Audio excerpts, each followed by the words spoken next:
A warning from the underworld, a lesson on greed. Hello everyone. Today, Buddhist Stories would like to introduce to you a meaningful story called A Warning from the Underworld, a Lesson on Greed. This is a profound story, reminding us of the importance of letting go of greed, especially in the final moments of life. Through this story, we will witness the consequences of clinging to worldly feelings and learn a valuable lesson about maintaining mindfulness in the moment of death. The story is not only educational, but also a profound warning for all of us to practice and prepare our minds for the eternal journey. Let's listen and reflect on this lesson so that we can apply it to our daily lives and prepare ourselves with a pure mind, ready for all situations in life. We wish you and your friends meaningful moments of enjoyment. A warning from the underworld, a lesson on greed. Once upon a time, in a remote land, on a winding path winding through the dense canopy of trees, the silhouettes of hard-working woodcutters appeared.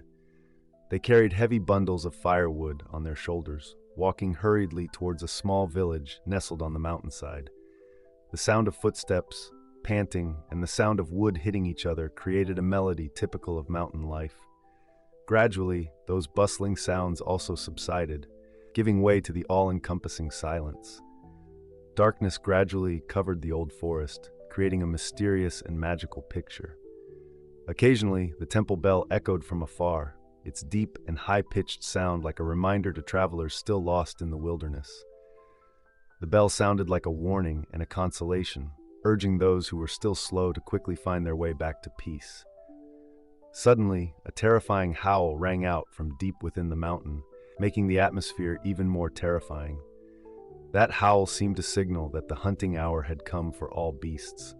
In no time, the roar of the king of the jungle echoed throughout the mountains and forests, making people tremble in fear at the power of wild nature. Amidst the dramatic scene, a graceful figure appeared. It was a Zen Master with an alms bowl on his back and a bamboo stick in his hand, walking leisurely along the trail. His leisurely, carefree appearance contrasted sharply with the tense atmosphere around him. The Zen Master seemed to blend in with nature, showing no fear of the terrifying sounds of the night forest. When darkness had almost enveloped everything, the Zen Master finally arrived at a small village on the edge of the forest. He went straight to a modest house where the lay couple who had studied with him lived. A gentle knock sounded on the door in the quiet night, and in just a moment, the warm light of an oil lamp flickered behind the old wooden door. When the door opened, the faces of the lay couple were filled with surprise and joy. They quickly bowed to the Zen Master and invited him into the house. In the small, simple room, they quickly spread out an old but clean flower mat and invited the Zen Master to sit down. The cozy and solemn atmosphere enveloped the small house, in stark contrast to the gloomy atmosphere outside. After finishing the tea, the Zen Master said, "Since the day you two received the Buddha's teachings, I often come back to remind you. Recently, your practice has progressed a lot. I am truly happy. However, life has its ups and downs. Today I came here to visit and also to say goodbye to you two. Tomorrow I will leave to teach somewhere else. It will probably be a long time, so I dare not set a date for our reunion. Before leaving, I would like to leave you with a few essential words, which can be considered as a daily practice motto. You too must try to recite Buddha's name. Do not forget. If unfortunately something happens that does not go as planned in the family or in society, you should patiently ignore it and console yourself. Suppose one of you is seriously ill and about to die. The healthy person needs to keep calm, repair the Buddha statue, and help each other to recite the Buddha's name until the last minute. Do not cry, beg, causing the person who is about to die to be confused, have confused thoughts, and have difficulty in attaining rebirth. This is a difficult matter, but many monks have stumbled upon this. So I advise you two to remember it. If you do, even though I am far away, you can still feel secure in spreading the Dharma." After giving instructions and guidance, the Zen Master set off at dawn. The days and months passed quickly, and in a flash, 2 autumns had passed. Thanks to following the Zen Master's teachings, the lay couple lived together in harmony. Every day they did good deeds, gave alms, and recited sutras and Buddha's name diligently. Many neighbors admired them. One day, the husband suffered from severe typhoid fever. The wife searched for doctors and doctors until she was exhausted, but the illness did not improve.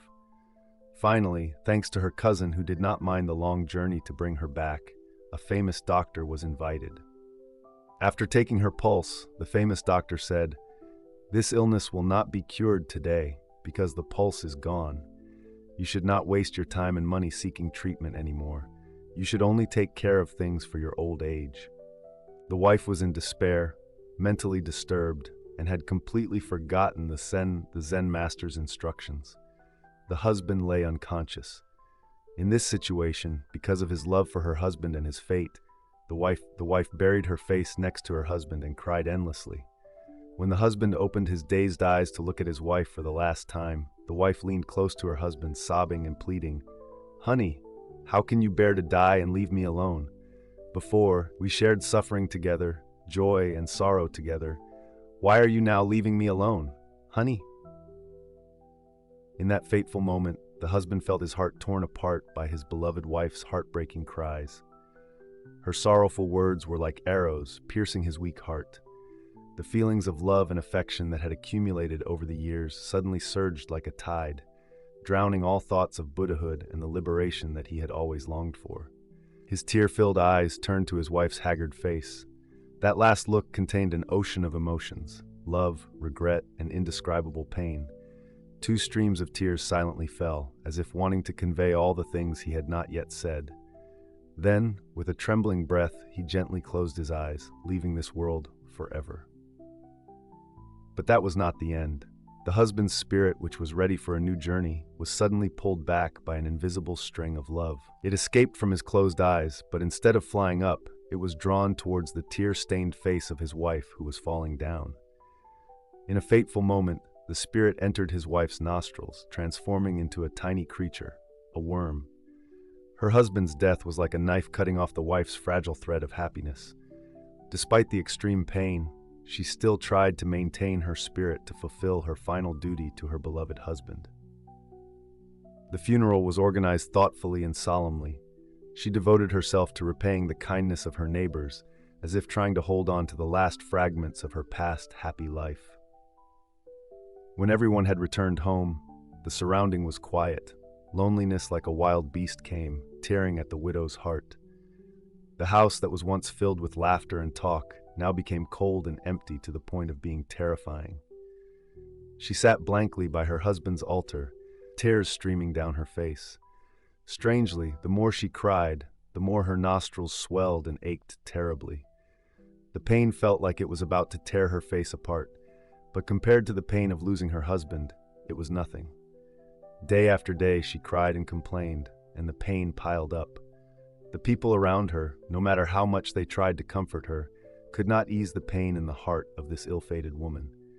They could only stand and watch, filled with sympathy for the tragic fate of the young wife who had just lost her life partner and now had to fight a strange disease.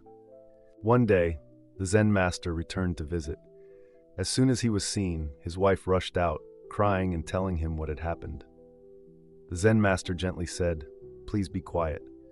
Birth and death are natural. There is birth and death. When a monk leaves this painful body, it is as if he has been relieved of a heavy burden. You should be happy for him. Why are you crying? If you are still crying, you do not understand the Dharma. I advise you, if you miss him, keep it in your heart and practice to ease your mind. If you still have feelings of love, we will meet again in the next life, and we will repay each other, creating an endless chain of karma." After listening to the Zen Master's advice, as if relieved from her sadness, the wife fixed her hair. Suddenly, she sneezed loudly, and a big worm flew out. The Zen Master smiled and said, "In life, there are few people as loyal as you. You love your husband so much that you cry deep inside your nose." The wife was embarrassed and wanted to stomp on the worm to death. The Zen Master quickly waved his hand to stop her. "No, don't do that. That worm is your husband." The wife asked in surprise, "Master, my husband chanted Buddha's name all his life and did good deeds. Why was he reborn as a worm after death?" The Zen Master replied, "You forgot what I told you. When your husband was dying, you did not bother to chant sutras and recite Buddha's name and advise him to be mindful." You even cried and lamented, telling stories about your love, causing your husband at the time of his death to forget mindfulness because of his love for his wife. Therefore, his consciousness of love could not be liberated and had to crawl into your nose and become a worm. Alas, what a waste for a practitioner who wished to escape the cycle of reincarnation to be bound by love. It is like a stork wanting to fly high to escape a trap, but was accidentally tied to its leg by a string. How pitiful. The Zen Master approached the worm and said softly, "You also listened to me and diligently practiced cultivation. You should have gained good merit and been born in heaven or in the Pure Land. However, because of the deep love between husband and wife, when you breathed your last breath, you still created heavy karma and had to become a worm. How pitiful." The worm lay still, seemingly ashamed and repentant. The Zen Master prayed, and thanks to the good deeds he had done in the past, the worm writhed for a while and then died, its consciousness reborn in the human realm. The wife repented, vowed to practice, recited Buddha's name, persevered without turning back, and as a result was reborn in the Pure Land. Human life is not just a short period of time from the cradle to the grave. Birth and death are but fleeting moments in the endless journey of consciousness. Our lives are an inseparable part of the eternal flow, an endless stream of time that has no beginning or end. Each lifetime is but a brief stage in the endless journey of consciousness, where the past, present, and future are interwoven, creating a complex and meaningful picture of existence. This story is a profound warning, reminding us of three valuable lessons from Buddhist teachings. 1. The importance of mindfulness in the moment of death. The first and most important lesson we can learn from this story is the importance of being mindful, especially in the final moments of life. In Buddhism, the state of mind at the time of death is considered extremely important, as it can determine the direction of a person's rebirth. We see that, although the husband had practiced diligently all his life, just because of a moment of weakness when faced with his wife's lamentations, he lost his mindfulness, leading to rebirth in a lower realm. This emphasizes the importance of maintaining a pure mind and turning to the Dharma in the final moments. This lesson also reminds us of the responsibility of those around us towards the dying. Instead of crying and lamenting, we should help them to be mindful by chanting sutras, reciting Buddha's name, and reminding them of the Buddha's teachings. This is how we can truly help our loved ones in their most important moments. The dangers of greed and attachment. The second lesson that the story brings is the awareness of the dangers of greed and attachment. In Buddhist teachings, greed is considered one of the three poisons, greed, anger, ignorance, that cause suffering and bind beings in the cycle of rebirth. In the story, we see that it is because of his attachment to his husband's love that the husband cannot be liberated. The Zen Master compared this to a stork wanting to fly high to escape the trap, but was accidentally tied to its leg by a rope. This image clearly illustrates how attachment can prevent us from achieving liberation. This lesson reminds us that, in order to attain liberation, we must learn to let go, not clinging to anything, even our closest relationships. This does not mean that we should not love, but rather that we should love with wisdom, understanding the impermanent nature of all phenomena. 3. The law of karma and the importance of accumulating merit. The third lesson we can learn from this story is the existence of the law of cause and effect and the importance of accumulating merit. Although the husband was reborn as a worm due to his loss of mindfulness at the time of his death, thanks to his previous practice, he had the opportunity to be saved by the Zen Master and reborn as a human being. This shows that every action, word, and thought of ours creates karma, and this karma will affect our future. Accumulating merit through practice, doing good deeds, and giving alms not only brings benefits in this life, but also creates favorable conditions for liberation in the future. This lesson also emphasizes that it is never too late to start practicing. We see that the wife, after realizing her mistake, took a vow to practice and eventually attained rebirth. This shows that with determination and effort, we can always change our destiny.